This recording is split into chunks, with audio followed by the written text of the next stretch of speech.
Bonjour, il fait magnifiquement beau dehors, mais comme toujours d'ailleurs. Pas une goutte de pluie depuis des décennies. Bien, comment allez-vous? J'espère que mes lecteurs sont des gens heureux. Dans le cas contraire, je serais profondément triste de savoir que l'un de vous a de la peine.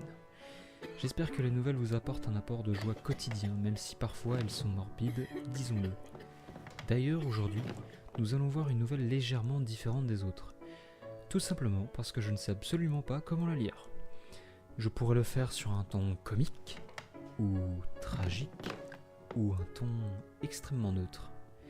Je dirais que je vais essayer de faire un peu les trois à la fois. Le titre de la nouvelle est « L'épée de Damoclès ». Je vous invite, avant de m'écouter, de regarder ce qu'est une épée de Damoclès pour mieux comprendre la chute de cette nouvelle. Je commence.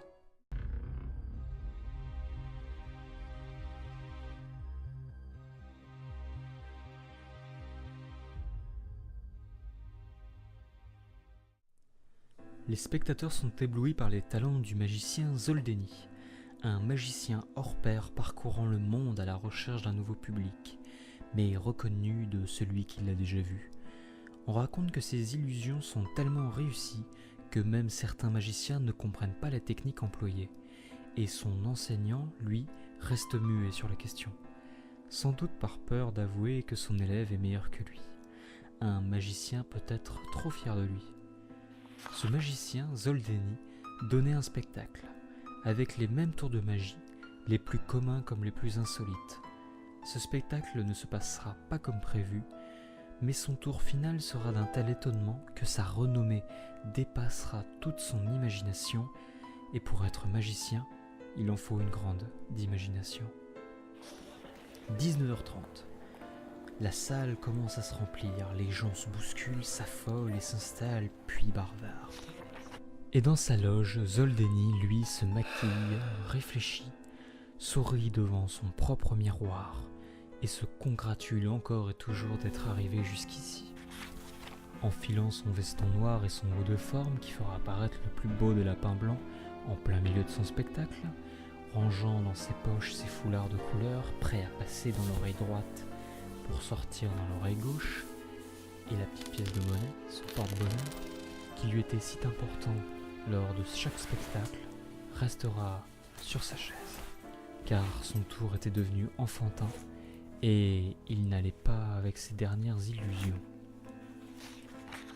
Peut-être aurait-il fallu qu'il ne change rien, et peut-être que cette pièce porte-bonheur avait vraiment cette magie que de l'aider à ne pas commettre une faute dans son tout dernier spectacle, car la chance, il en aura besoin. Mesdames et messieurs, ce soir dans le théâtre des Raffidoles, nous sommes heureux d'accueillir le magicien et illusionniste, le grand et le talentueux Zoldeni. Les grands rideaux s'ouvrent, les acclamations sont déjà bruyantes et Zoldeni salue son public et commence ses premiers tours. L'enchaînement est parfait, la technique est incomparable, le public est fasciné, le magicien est concentré. Son spectacle est un éloge à l'irréel dans la réalité. Les yeux des enfants au premier rang brillent, demain ils achèteront un kit de magicien pour faire comme leur idole. Disparition et apparition, les esprits chauves d'un manque à combler. Ils veulent comprendre comment Zoldeni fait. De la fumée sur scène et il apparaît derrière une vieille dame, à qui il donne une rose, flambante, littéralement.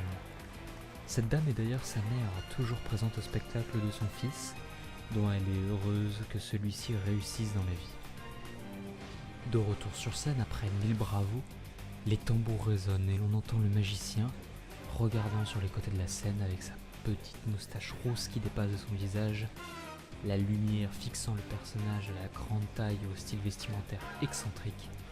Il appelle « Delicia, ma colombe, rejoins-moi ». Son assistante, souriante, aux formes minces, aux lèvres rouges et aux cheveux d'un orange éclatant, se fait accueillir sous les sifflements et les applaudissements. Et la maman de Zoldeni se lève pour saluer l'assistante et sœur du grandiose magicien. Et Delicia, de son pseudonyme qui fait fantasmer les plus solitaires, tire avec elle une grande boîte noire verticale avec des grandes fentes éparpillées sur les 4 côtés. Zoldeni, alors tenant la main de sa protégée, élève sa voix. Messieurs, mais surtout, mesdames, faisant un clin d'œil à une femme du 3e rang qui ne peut s'empêcher de rougir pendant que le public crie aux éclats, je vous présente mon tout dernier tour, celui que vous attendez tous, celui qui provoque en vous une incompréhension totale dans le raisonnable. Je l'ai nommé les 1001 épées. Tonnerre d'applaudissements, et en effet le tour sera de la plus parfaite des incompréhensions.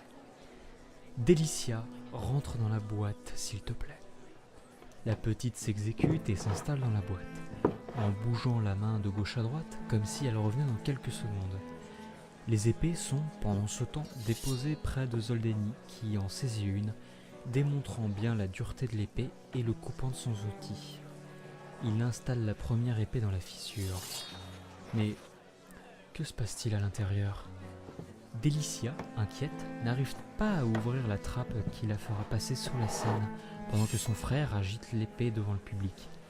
Celle-ci essaye de trouver une solution. Sortir provoquerait une grande honte pour le magicien. Et après tout, ce n'est pas la première fois que la trappe fait des siennes. C'est idiot. Elle avait prévenu son frère qu'elle avait de la difficulté à l'ouvrir. Et il avait pourtant dit qu'il s'occuperait de ça avant le spectacle.